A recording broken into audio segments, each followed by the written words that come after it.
Hello everybody in the chess world. So as you can see, we have this a new format. We're probably gonna keep it and then switch it up a little bit. Then you can leave on the comments if you like this new thing. But okay, today we're going to see the Pirc defense, and we're gonna see the Austrian attack. This is the main weapon that White uses against the Pirc. So let us go right into the moves. So you can see e4, d6, g4, knight f6, knight c3, g6, the Pirc defense, and f4. This is the Austrian attack, 3-pawn attack. So after bishop on g7, knight on f3, in here c5 exists. This is not my cup of tea. Bishop checks and bishop d7.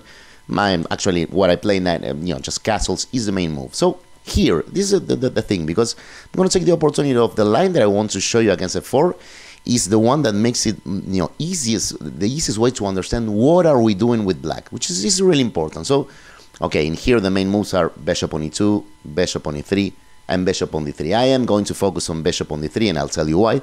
But before doing that, it's like Einstein said, the only way to, actually prove that we understood something is that if we can explain it back to someone else. So in here, before executing any move with white, I'm sorry. So what are we doing with black?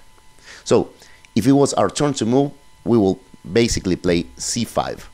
So just to point out that, let us play like a nothing move for white. I don't know, rook b1. So what will we do? c5. Why? Well, because we're actually trying to hit on white center. So this is the classical concept of the Pirc or a King's Indian. We don't take the space. We allow white to take the space and the center, but then we want to attack it thanks to our development. And you can see that, this typical strategy of the Pirc, we're actually hitting on the dark square. So it's good to understand that what we want to do is play c5. If white could say, I pass, well, we will play c5. So this will make it really easy to understand why, bishop on d3 is the main line in here. Because it's the only one of the three main moves, bishop on e3, bishop on e2, and bishop on d3, that actually prevents us from playing c5, at least for one tempo. I'll briefly explain you why. Basically, if bishop on e2, we can play c5, and if white takes it, we always have this intermediate move, queen on a5, because we have the pin. We're threatening this. So again, you can check this on theory or with the computer. But if white goes, like crazy, guns, Jamaican, you're just playing. Okay, I'll grab everything. C takes d6. Well, we'll just play it there. And if white keeps taking that, rook on e8. This is a clear advantage for black. Okay, initially it looks weird because we just gave up 2 pawns. But you can see that while this one we're gonna recover it right here. We're going to also recover the B pawn. We have all the pins, all the attack, the development. I mean, it's not easy, not hard to understand that this is actually an advantage for black. And the same thing goes for bishop on e3. Against bishop on e3, we can play c5 with the same idea. Here, it even looks more ridiculous, right, to play c5, because bishop e3 is just control that. Well, it's the same concept. If takes, queen on e5, we have the same thing. If they take, we go into the same procedure and have a big advantage. So yes, in this position, bishop on d3 is the main move, the one that white plays more often and the one that scores better for white. But the second reason is that now white has actually prevented us from playing c5, because if we were to do it, I mean, you can see that the bishop actually is protecting this pawn. So now the same procedure doesn't work. If we were to play c5, well, they'll take it. I mean, now queen on e5, well, it's ridiculous. The pawn is protected. After pawn takes, we cannot do this. They'll just take there, and we don't even have the thing about the strength of taking on c3. I mean, the rook is protected. We're losing here. And again, because I want you to understand what are we doing. Well, you might argue, well, but here why playing queen on a5? We could just recapture the pawn. Well, but you can see we don't have a pawn on d6 anymore, and we want a pawn there to have our base. In fact, in here, white could play e5. Okay, this is not the panacea for white. White is better here. We should avoid this line. But again, then to understand this positionally, we always want to keep a pawn on d6. We don't want this pawn structure. We want a pawn on d6, and we actually want to open up the c file. So, going back after this main move, bishop on d3, although one of the main moves, it is knight on c6, it's a really good move.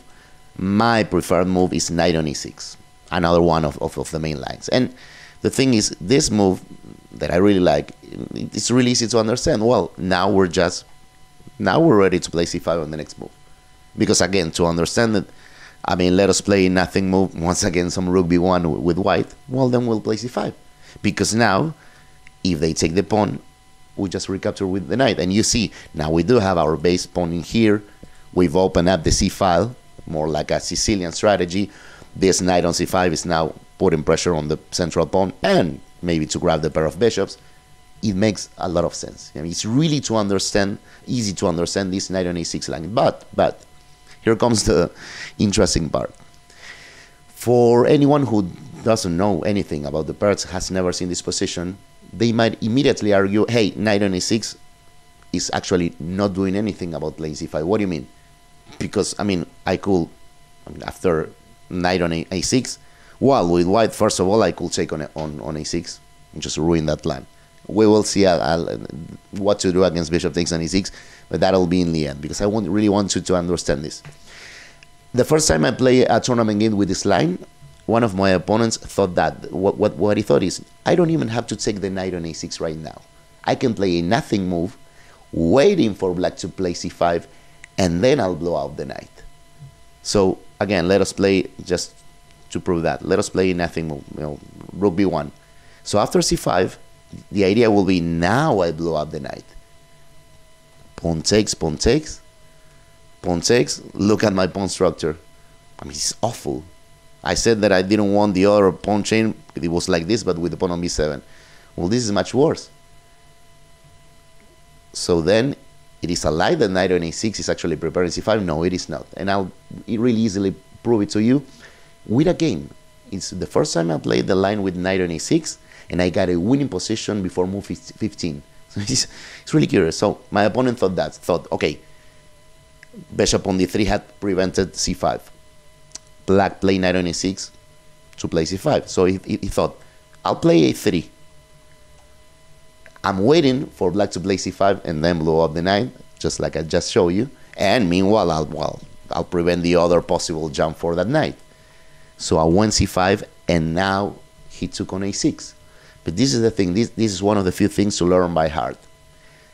Whenever we've played c5, if white takes on a6, we always have the intermediate move c takes c4. This is really, really important. Thanks to this intermediate move, now we can prove that knight on a6 actually is trying to go for c5. This is really important. So look at how the game followed. He took on a6. I played the intermediate move c takes d4. And my opponent played the most natural move, knight takes on d4, which is actually not the best move. Best move was queen takes e4. B takes on a6. Yes, of course, I mean, the queen, white's queen is exposed to knight jumps to attacker, but at least this was more tenable. Just as a detail, do never play this intermediate move, like saying, okay, I'll take the pawn there, because, yeah, white just gave the pair of bishops. We're hitting on e4. Now, queen takes d4. Our bishop is developed. This is nothing. But queen takes d4 was better. Now, my opponent took with the knight. I played the natural recapture, b takes on a6. And look at this. Well, now, once again, my opponent played the most natural move. He played castles. And he's almost losing now. This is so curious.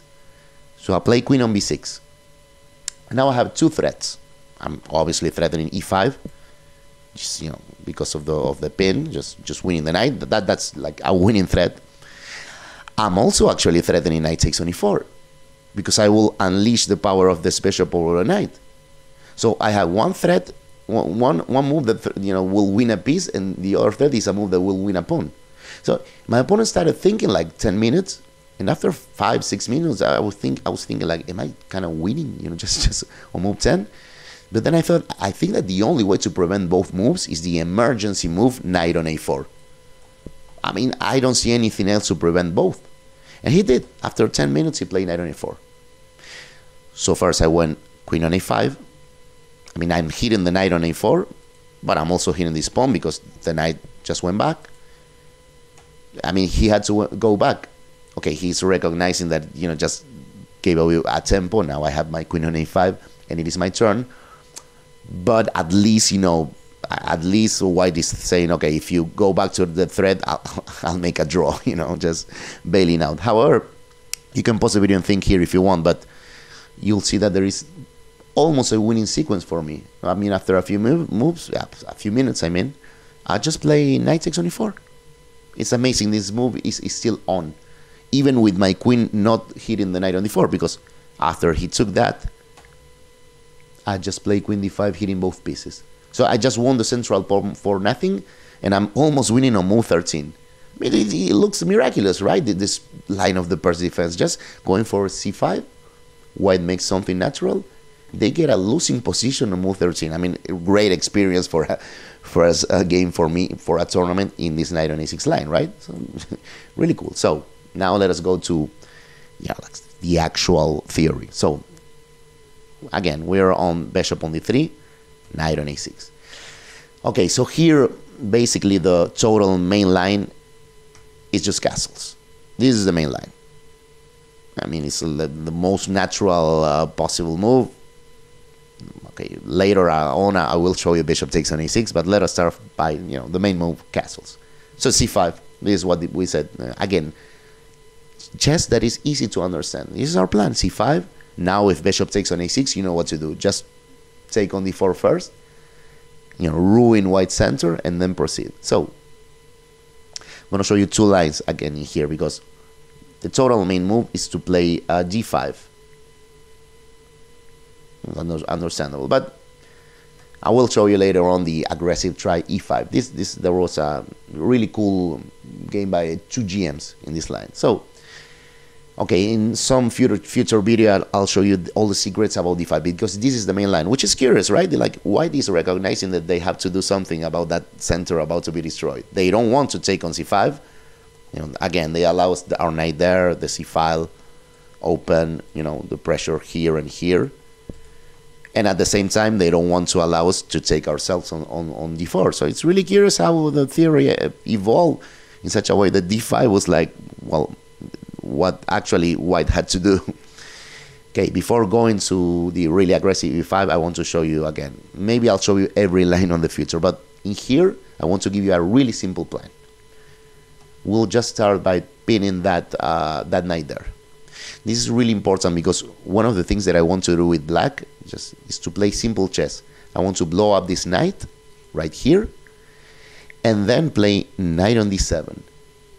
So look at what's the result of that. Let us see, h3. Well, I blow up the knight, and after here, knight on d7. You can see that now, I just blew up the knight on f3 that had, was exerting pressure just to support e5. And now with this last simple move, knight on d7, I've added two pieces to prevent any possible pawn break with e5. So now the main pawn break for white is going to take a lot of time to prepare. Again, really simple chess. Yes, of course, I've given up the pair of bishops, I know. But this is really simple. Now I can focus on my plan of trying to go for b5 someday without having to worry about e5. A really simple way to play it. So for example, again, follow bishop on e3, rook on c8. The idea, as you can see with the arrows, I want to play c4 followed by knight a8 on c5. Usually white prevents this by playing bishop on c4 and occupying that square. Look at this, bishop takes on c3. Again, an unexpected move, because I mean, usually black never wants to give up this proud bishop on g7, but hey, look at this. After taking that, we play queen on a5. So while we develop the queen, we're hitting the pawn. I mean, for example, queen on d3. Now, knight on c7, we can focus on our plan of going for b5, which is our threat. And if a4, well, the rook on a1 is hanging. This is not preventing b5, we play it anyway. So let us say bishop takes, knight takes, and queen takes on c3. This position is actually equal. I mean, you can see, yes, our knight in here is hanging, but so is the rook on a1. So, white will have to first not blunder that rook, then thinking about attacking our knight. So we're totally fine in this position. And again, we played really simple natural chess on the main line, and starting by, okay, here there are a lot of possible theoretical moves, but again, I would really recommend this bishop on g4. Our idea is to then continue with, well, whenever they kick out our bishop, we blow up the knight. Then with this simple knight on d7, we have two pieces preventing e5 besides the d6 pawn, and now we can focus on our plan of playing b5. And this is great chess. Okay, so now we're gonna go for the last line, because yeah, again, in a future video I'll show you, man, there are 1,000 main lines. Like after d5 and bishop g4, I play this for tournament games. White has tried queen e1, bishop on e3, h3 as I just showed you, king h1, a3. I mean, really, there are 1,000 moves. But okay, going back, the last line that I wanted to show you is going to be our main game, our feature game. It's going to be Alonso Sanz versus Fernando Peralta, which is an Argentinian grandmaster. And Alonso Sanz in that game is going to play the aggressive e5. We're going to see that right away. Okay, finally to our feature game. As I said, is Alonso Sanz versus Fernando Peralta. And White tried the aggressive e5. It's an interesting move. And this game is actually quite interesting because of the tactics. This is why it's the last game that I wanted to show you, because now we're going to see some really funky tactics for black. So Peralta played knight on g4. It's an interesting move. I mean, of course, the knight is actually putting pressure on the dark squares. Again, White has to play something, otherwise we're going to go c takes d4, followed by d takes e5. We're going to grab everything on the dark square. So Alonso Sanz played bishop takes on e6. As I explained before, whenever this happens and we've already played c5, of course, c takes d4 intermediate move was the move in the game. Queen takes d4, b takes on a6. Okay. h3. This is, I mean, what any of us will play with White. We want to, yeah, force the knight to h6. This is what Peralta did, and of course play g4. I mean, before black is able to play knight on f5 and put this knight back into the game, g4. So yes, White is weakening the pawns on the king side, but they're attacking and they're actually, yeah, trying to neutralize the knight on a6. Now, Peralta went with bishop on b7, and after bishop on e3, he played f5. And this is really interesting for me because, yes, I mean, looking at this position, any of us would like to play f5, right? Because with f5, first of all, we're just vacated the f7 square for our h6 knight. So we have a route to bring this knight back to life. And the other thing is, well, we're, I mean, just putting pressure on the g pawn, forcing White to react. So look at this. I mean, I thought f5 wasn't playable. In the game, Alonso played e takes f6. But I thought this move wasn't playable because of queen on c4 check. This did not happen in the game. But look at this. Because I thought after king on h8, White has g5. And now I have the really sad square knight on, I mean, g8 for the knight. This knight has no future. I mean, I don't want to move the pawn on e7, but I'll have to someday just to give this square. I mean, this is awful. And then why not, I mean, the intended knight square for the knight f7? Well, what about e6? The knight is trapped. And there's nowhere to go. So I was thinking about, you know, why this did not happen in the game? Why did not play this? I mean, this seems so straightforward. So looking at this position, I was trying to find out what to play with black. And the only thing that I could come up with, because, I mean, really, the knight is trapped, and I don't want to play knight takes on g5. So I thought, well, I imagine that g5 is the only move. I need to hit White's queen and free the d6 square for the knight. It's the only move that makes sense for me. But then I thought queen b3, after knight d6, I mean, White can take it on d5. I mean, and there might be some, I mean, also, okay, the knight on d6 is just riding on time, protecting my bishop on b7. This looks quite awful, but I mean, this is really, really amazing. In this position, after a few minutes, I opened up the engine.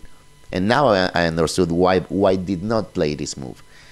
Well, d5 is not the only resource to save our knight. There is one more resource. I will really recommend to pause the video and think, because this is an amazing move when the engine showed me this. So you can do that, but queen b8 double exclam.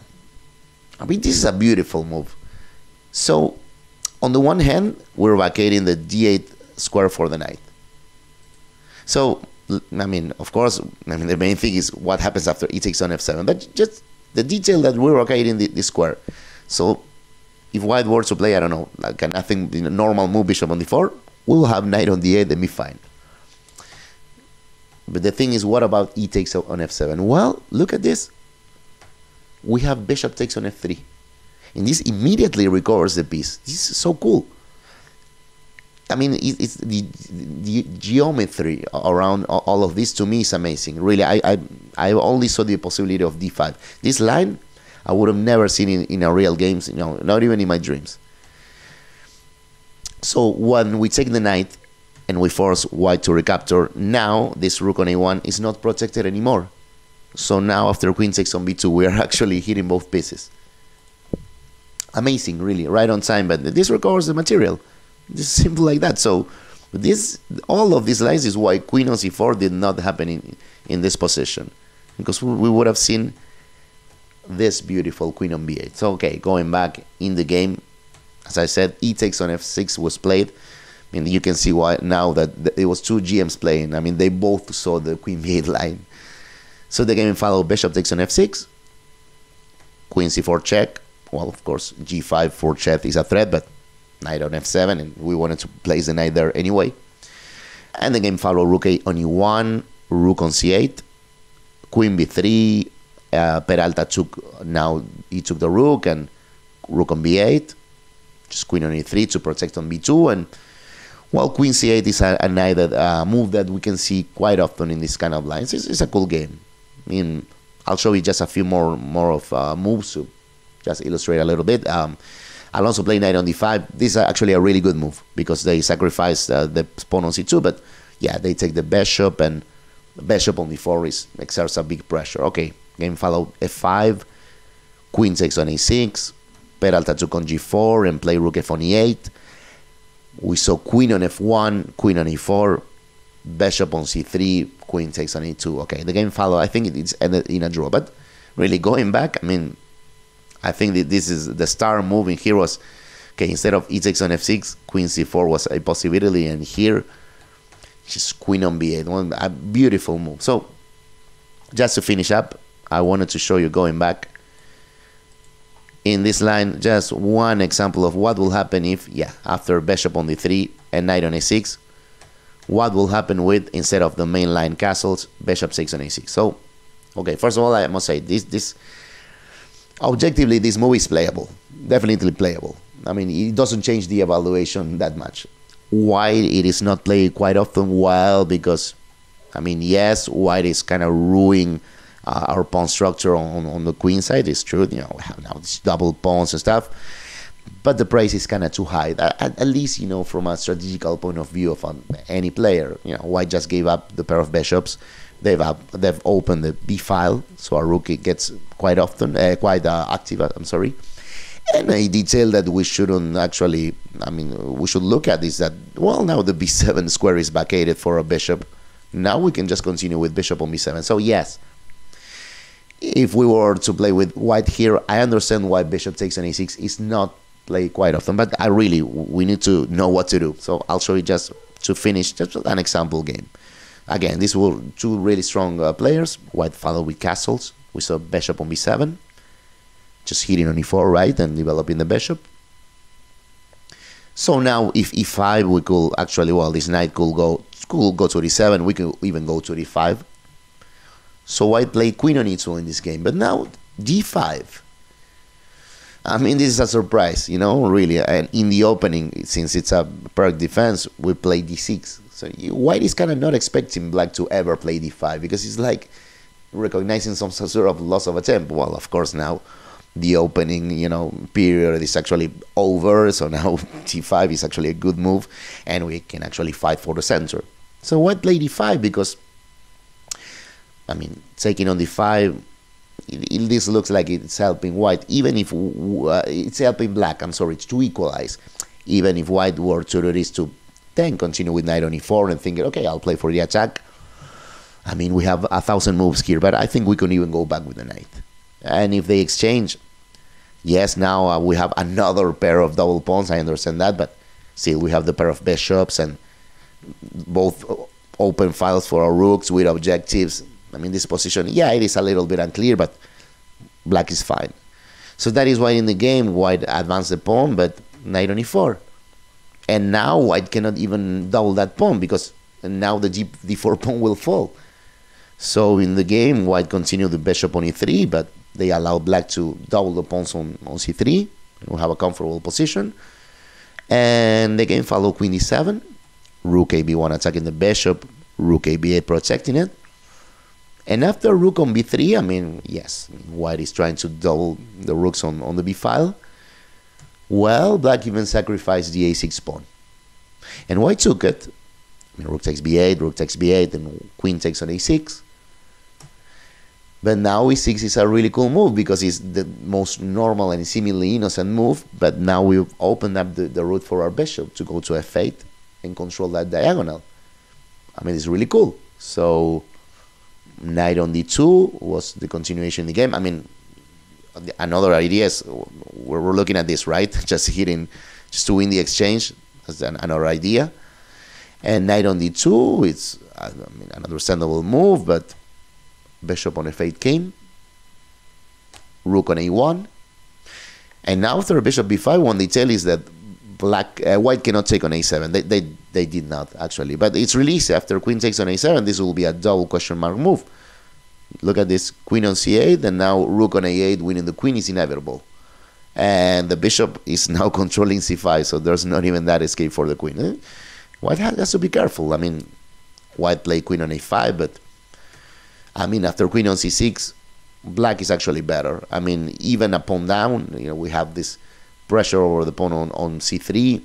We have the pair of bishops, and our pieces are much, much, much better. So to finish, and to sum it up, let us go back. Again, this is the idea of knight on a6. Just initially it's just simple, really understandable chess. We want to play c5. White made a move that actually prevents us from playing c5 immediately. Well, we'll make a move that actually, now we're proposing a immediate c5. And this is really great. And after castles, again c5, you saw all the lines, but this is not only really sharp as you saw all these resources for black, but it's really easy to understand. Just with black, we want to play c5, destroy white's center, and having all the complicated lines in the middle. Okay.